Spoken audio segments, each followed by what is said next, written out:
Hai semua, ketemu lagi sama aku Luna. Selamat datang di channel Ngomongin Uang. Kamu pernah dengar nggak kalau ada sejumlah negara yang aset dalam negerinya tuh bisa sampai disita paksa sama negara lain? Hah, kok bisa sih aset negara disita sama negara lain? Berarti negaranya dijajah dong. Kan kedaulatan negaranya dirampas sama negara lain. Mungkin nggak sih negara Indonesia juga ngalamin hal ini? Nah, di video kali ini, aku mau bahas tentang beberapa kasus penyitaan aset negara yang dilakuin gara-gara negara tersebut tuh gagal bayar utang pinjaman. Beberapa kasus yang populer belakangan ini adalah penyitaan aset negara Cina terhadap negara-negara yang gagal bayar utangnya, kayak Sri Lanka, Tajikistan, Montenegro, dan beberapa negara lain. Wah, gimana ceritanya sih jebakan utang bisa sampai bikin aset negara disita? Yuk kita bahas bareng-bareng. Oke. Pertama, di kalangan pengamat ekonomi dan politik, fenomena ini sebenarnya punya julukannya sendiri, yaitu debt trap diplomacy, atau jebakan diplomasi utang. Mungkin sebagian dari kamu ada yang belum paham atau bahkan belum pernah dengar ya tentang istilah tadi. Istilah ini tuh pertama kali disebut sama Brahma Shalini, seorang profesor di Pusat Penelitian Kebijakan di India yang udah ngerilis 9 buku dan banyak publikasi ilmiah terkait sama isu-isu geopolitik dan juga geostrategi. Menurut pandangan dia nih, beberapa negara kayak Cina itu ngasih pinjaman berbunga tinggi ke negara lain dengan iming-iming nilai pinjaman yang besar dan proses pencairan yang gak ribet buat bisa ngebiayain proyek infrastruktur yang dijalanin sama negara-negara berkembang.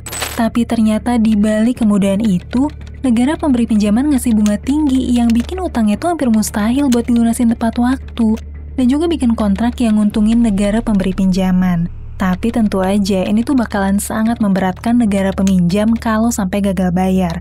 Alhasil waktu negara peminjam gak mampu bayar utangnya tepat waktu, mereka tuh terpaksa harus ngerelain sebagian aset negaranya buat disita sama negara pemberi pinjaman buat ganti rugi atas utang yang belum terbayar.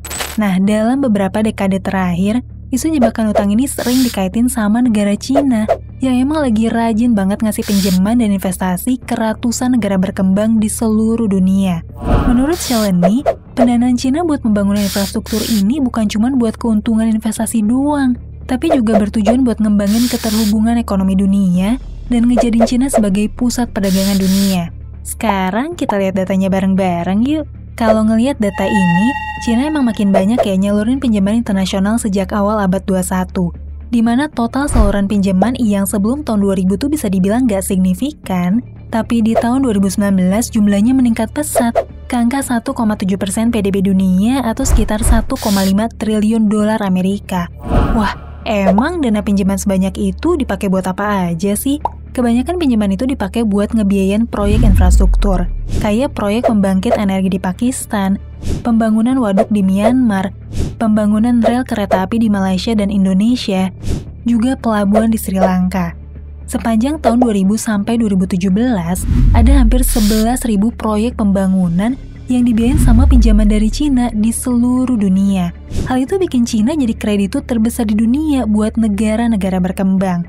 Satu negara Cina itu bahkan ngalahin gabungan jumlah pinjaman dari Bank Dunia, Paris Club, dan juga IMF.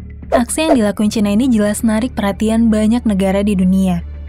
Banyak dari mereka tuh yang curiga gitu, kalau kredit yang dikasih Cina ini bukan murni bertujuan buat ngebantu pembangunan negara berkembang, tapi juga karena ada motif politik yang pengen mereka capai. Menurut beberapa pengamat politik, Cina tuh ngelakuin strategi pemberian utang ini buat nguasain aset strategis, sumber daya alam, dan juga jalur perdagangan di negara-negara miskin dan berkembang, buat bisa memperluas pengaruhnya ke berbagai negara-negara di seluruh dunia. Berdasarkan data dari ICIAS, sepanjang tahun 2000 sampai 2017 terhadap 915 proyek pembangunan di Asia Tenggara, cuma 1/6 doang dari kredit yang berbentuk bantuan, sisanya adalah pinjaman berbunga cukup tinggi.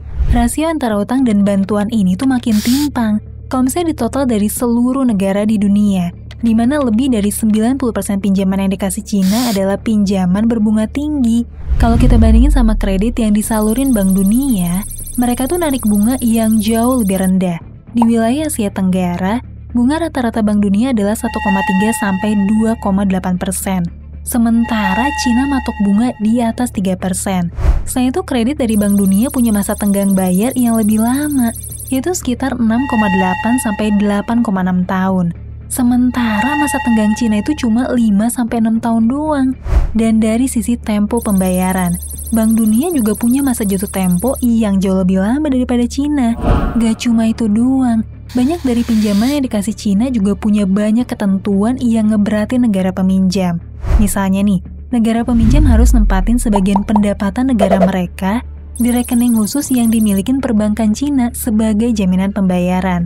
Ini bikin pendapatan negara peminjam jadi tersandra dan bisa ditarik kapan aja sama Cina kalau misalnya terjadi masalah dalam pembayaran atau kalau terjadi sengketa tanpa harus melalui pengadilan internasional. Selain itu, lebih dari 90% kontrak utang yang direview punya isi perjanjian yang bikin Cina tuh bisa ngebatalin kontrak dan juga nagih pinjamannya sebelum jatuh tempo kalau misalnya terjadi situasi politik dan ekonomi yang gak nguntungin Cina di negara tersebut. Dan ketentuan yang paling bikin rame adalah banyak dari utang-utang itu yang punya jaminan aset-aset strategis dari negara peminjam, kayak pelabuhan, bandara, jalur transportasi, sampai pendapatan sumber daya alam mereka. Jadi kalau misalnya gagal bayar, negara peminjam tuh sangat berisiko harus nyerahin kedaulatan mereka atas aset-aset tersebut buat dikuasain sama Cina. Wah, ngeri juga ya persyaratannya. Kalau ketentuannya seberat itu, kenapa dong banyak negara-negara berkembang yang mau dapat pinjaman dari Cina? Ternyata kebanyakan negara-negara berkembang ini emang gak punya pilihan lain. Mereka butuh banget pembangunan infrastruktur buat memberantas kemiskinan, ngurangin pengangguran, dan juga ningkatin kualitas hidup warga negaranya. Tapi proyek kayak gini tuh ngebutuhin proses yang panjang, dana yang besar, dan waktu balik modal yang lama banget. Negara-negara berkembang yang ekonominya masih terpuruk pasti kesulitan buat nyari pendanaan proyek pembangunan. Sekalinya ada dari lembaga internasional, biasanya prosesnya tuh berbelit-belit, syaratnya susah dipenuhin, dan gak fleksibel gitu dalam penggunaannya. Nah, disinilah Cina muncul sebagai satu-satunya negara yang mampu ngasih pinjaman besar tanpa proses yang ribet. Meskipun bunganya tinggi dan rawan dapat ketentuan yang gak nguntungin, berkat pinjaman dana ini, pembangunan infrastruktur di negara berkembang bisa dikebut, mulai dari gedung perkantoran, sarana transportasi, sampai area pusat bisnis dibangun di berbagai negara di Asia dan Afrika, sampai kondisi ekonomi mereka mulai terangkat. Sayangnya proyek-proyek tadi itu bikin banyak negara berkembang terlilit utang ke Cina, khususnya negara yang gak bisa ngelola sumber dayanya, atau yang stabilitas politiknya rawan konflik. Di beberapa negara, rasio utang ke negara Cina tumbuh pesat dari yang tadinya cuma 1% PDB mereka di tahun 2005, jadi 15% di tahun 2017. Bahkan beberapa negara ada yang rasio utang ke Cinanya mencapai 20% dari PDB mereka. Itu baru utang ke satu negara doang, belum ke negara atau institusi lain. Nah, rasio itu belum seberapa nih. Berdasarkan data yang didapat dari penelitian Aid Data, ternyata 38% pinjaman luar negeri yang disalurin sama Cina itu berstatus utang tersembunyi. Hah? Utang tersembunyi? Apaan tuh maksudnya? Jadi utang tersembunyi ini adalah utang yang gak disalurin ke pemerintah negara peminjam, tapi langsung dikasih gitu ke perusahaan BUMN, bank pemerintah, proyek-proyek kerjasama, sampai anak perusahaan Cina yang berlokasi di negara peminjam. Emang sih utang ini jatuhnya bukan utang pemerintah, jadinya nggak dimasukin sebagai utang negara sama pemerintahnya. Tapi sebenarnya kebanyakan dari utang ini tuh pembayarannya dijamin sama pemerintah negara peminjam.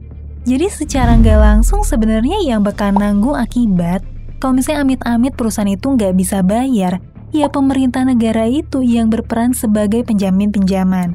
Ngerinya lagi, menurut perkiraan Aid Data, jumlah utang yang nggak diakuin ini mencapai 5,8% dari PDB negara-negara peminjam tadi, di mana jumlahnya mencapai 385 miliar dolar atau lebih dari 5.800 triliun rupiah. Nah, sekarang kita bahas yuk dampak pinjaman dari Cina yang udah terasa di beberapa negara. Sejak bertahun-tahun lalu udah ada nih berbagai berita tentang aset negara-negara yang kena dampak gagal bayar dari pinjaman utang Cina ini. Misalnya negara Uganda yang bandaranya disebut-sebut udah disita sama Exim Bank Cina. Atau Zambia yang diberitain infrastruktur jaringan listriknya juga udah disita sama Cina. Dan yang lagi rame beberapa bulan lalu, pelabuhan di Sri Lanka juga diberitain udah disita sama Cina, gara-gara nggak sanggup bayar utang.